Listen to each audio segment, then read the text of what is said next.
What's Spider-Man's greatest tragedy? Gwen Stacy? You're not wrong, but you're only seeing the surface. Because Gwen's death wasn't simply the worst thing that happened to Peter Parker. It was the moment he learned that loving someone gives his enemies a target. And somehow, he kept loving people anyway. These are the 7 levels of Peter Parker's pain. And by the end, you'll understand why Spider-Man isn't the hero who always wins. He's the hero who refuses to stop trying. Level 1 is regret. This is the loss that creates Peter Parker's entire life. Uncle Ben's death may not be the biggest tragedy in Spider-Man history, but it's the first domino. In Amazing Fantasy number 15, Peter gets his powers, starts chasing fame, and lets a burglar run right past him. Why? Because Peter decides it isn't his problem. That decision comes back almost immediately.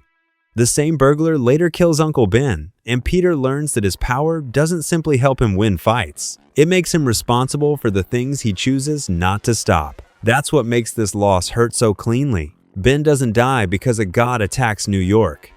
A cosmic villain doesn't rewrite reality. Peter gets one chance to help, and he chooses himself. The famous lesson about power and responsibility begins as narration in the original comic. Later versions connect it more directly to Uncle Ben. Either way, it becomes the rule Peter can never escape. Every time he wants to quit, Uncle Ben pulls him back. So level 1 doesn't take the most from Peter. It takes his innocence. After Ben, Peter can never again pretend that his choices affect only him. And that makes every tragedy afterward feel like part of a debt he still hasn't paid. That's also what separates Spider-Man's origin from a simple revenge story. Peter doesn't become Spider-Man because the burglar is still out there. He becomes Spider-Man because the mistake is still inside him. Every person he saves is another attempt to answer it. But once Peter learns that doing nothing can cost someone's life, the next level teaches him something even crueler. Sometimes doing the right thing costs a life too. Level 2 is sacrifice. This is where being Spider-Man starts charging Peter through the people around him. Captain George Stacy is Gwen's father, but he also becomes one of the few adults in Peter's life who sees Spider-Man as a hero instead of a masked problem. That makes his death personal before Peter even has time to understand what happened. In The Amazing Spider-Man number 90, Spider-Man is fighting Dr. Octopus when debris begins falling toward a child. George Stacy saves the child. The rubble kills him. And before he dies, George reveals that he knows Peter is Spider-Man. Then he asks Peter to take care of Gwen. That request is brutal. George doesn't give Peter some angry speech. He doesn't blame him. But the weight still lands on Peter because someone close to Gwen has died during a fight Peter was trying to contain. This is the level where the city starts collecting a fee. Dates get missed. Friends get pushed away. People who trust Peter get pulled closer to danger. The mask saves strangers, but it makes an ordinary life almost impossible to hold together. For a Marvel Snap player, this is where Spider-Man shifts from cool card to sad lore. On the board, he's movement, jokes, and web tricks. In the comics, every swing can carry Peter farther away from the people who know him. And George Stacy's final request points Peter directly toward the next tragedy. He asks Peter to protect Gwen. That promise becomes a wound Peter can never close.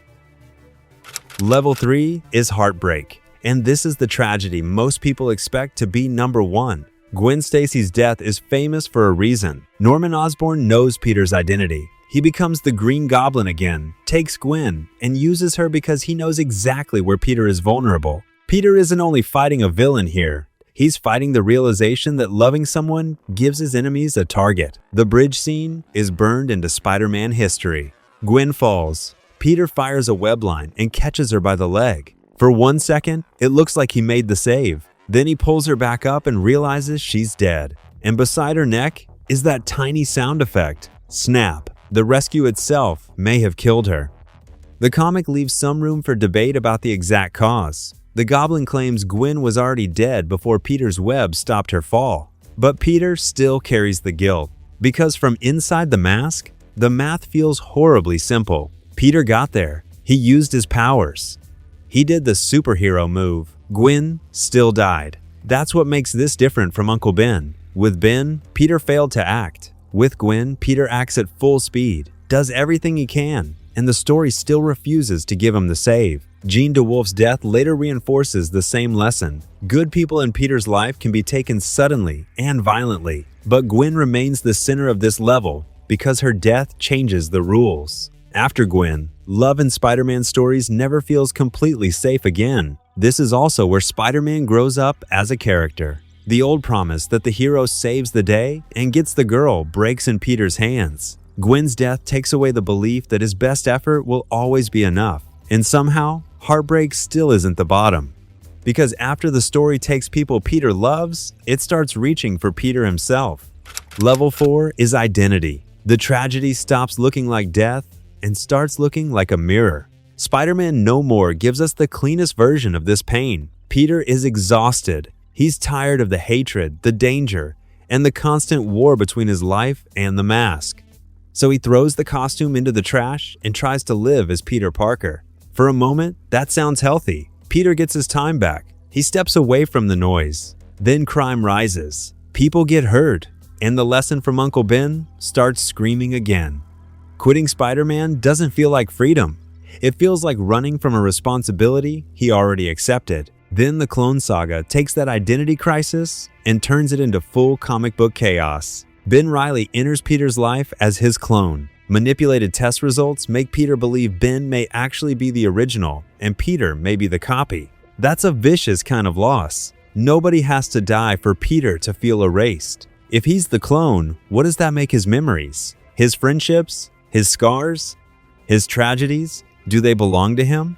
Or is he simply carrying somebody else's life? Ben eventually earns his own place as a hero, and the story later confirms that Peter really is Peter. But the damage still matters. For a while, Peter has to examine his entire existence and ask whether any of it is truly his. This is where we need to pause the power-ranking brain for a second. Nobody punches harder in this level.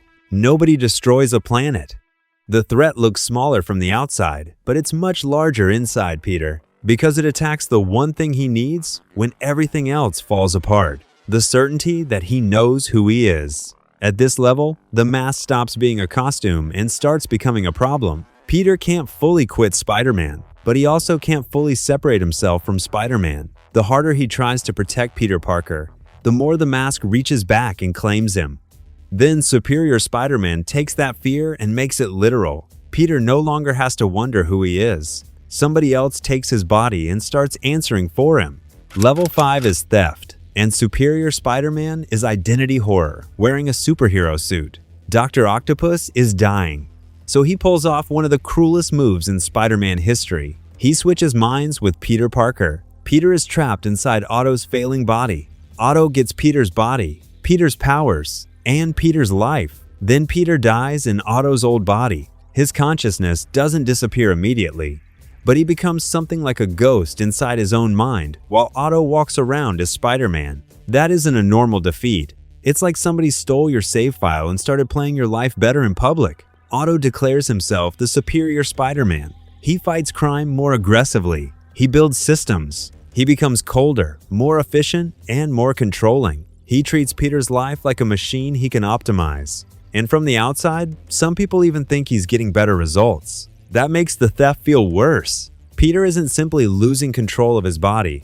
He has to watch a villain wear his face, talk to his friends, touch his life, and claim his legacy. Otto even tries to erase what remains of Peter inside their shared mind. The theft becomes an attempted deletion. That's the story's ugliest trick. If Otto were completely useless, Peter could dismiss him. But Otto occasionally succeeds. Peter has to watch somebody steal his role and receive praise for parts of it. The story finally turns during Goblin Nation, when Otto faces a threat he can't solve the way Peter would. He realizes that being efficient isn't the same thing as being Spider-Man. So Otto steps aside and allows Peter to return. It's one of the strangest victories Peter has ever had. But even after he gets his body back, the scar is obvious. Someone else lived as him, made choices in his name, touched the people he loved, and proved that Peter Parker's entire life could be stolen while the world kept moving. That brings us to level 6. Otto takes Peter's life by force. One more day hurts differently, because this time, Peter agrees to the loss. Level 6 is choice, and nothing else belongs here. One More Day takes Peter's tragedy and turns it into a deal. After Civil War, Peter's secret identity is public. His enemies can finally reach the people closest to him. Then Aunt May is shot. Peter tries to save her. He searches for help. He becomes desperate. And then Mephisto appears. The offer is simple in the worst possible way. Aunt May lives. But Peter and Mary Jane's marriage is erased from history. Marriage, May, Mephisto, memory, identity, everything gets pulled into the same trap. This isn't simply a breakup. A breakup leaves behind pain that people can name. One More Day rewrites the world around the relationship. The loss becomes almost impossible to mourn because reality itself no longer holds it in the same way. Peter and Mary Jane don't only lose their legal marriage, they lose years of trust, years of growth, and the future they were supposed to build together. For a character who almost never gets to keep happiness, that makes the bargain especially cruel. Fans still argue about this story because it feels larger than an in-universe tragedy. To many readers, it feels like a reset designed to force Peter back into the familiar role of the single, struggling Spider-Man even after he had earned a different kind of life. But inside the story, the pain comes from the choice. Peter loves May. Peter loves Mary Jane. Saving one part of his family means sacrificing another. And Mephisto makes sure the price isn't clean. That's why this lands harder than Superior Spider-Man. Otto steals Peter's body, but Peter fights his way back. In One More Day, Peter accepts a loss that attacks his past, his marriage, and the shape of his future. It also twists the meaning of responsibility. Uncle Ben taught Peter that he must act when he has the power to help. Mephisto turns that lesson against him. Helping May now requires Peter to cut away his life with Mary Jane. People still talk about this story with so much anger because the pain is easy to understand, even when you only know the broad version. Peter saves Aunt May. But the cost is a love story the universe itself no longer treats as real. By level 6, Peter has lost a father figure, a first love, his certainty about who he is, his body, and his marriage. So what's left? What can the story possibly take from him now? Only the hope that any victory will stay won.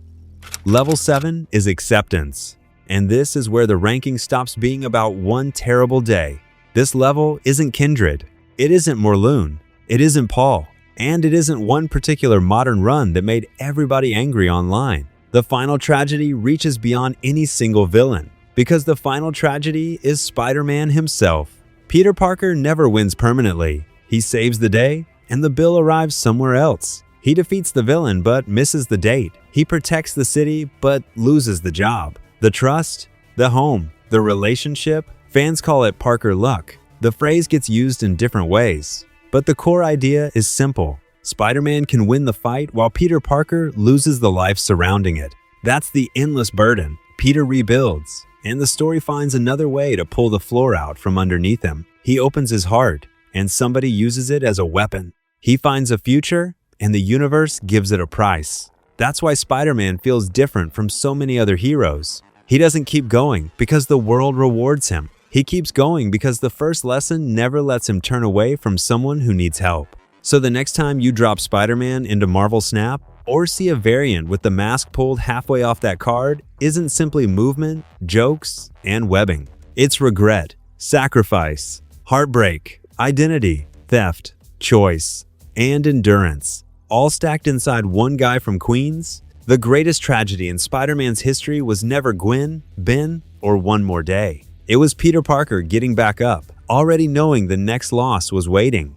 7 levels. Innocence, gone. Normalcy, gone. First love, gone. Certainty, gone. Peter himself, gone for a while. His future, signed away. And the promise that any of this ends well, gone too. But Peter's still here, still climbing buildings, still cracking jokes, still showing up when somebody needs help. Is that inspiring? Or is that the saddest part of all? I don't think the answer is the same for everyone. Honestly, it shouldn't be. But here's the thing. Peter isn't the only Marvel character carrying this kind of weight. Some characters don't get one tragic origin and then move on. They get tragic lives, one loss stacked on top of another for decades. So we've leveled Spider-Man. Who should we level next? Drop the name in the comments. because some of these cards are hiding stories just as heavy as his.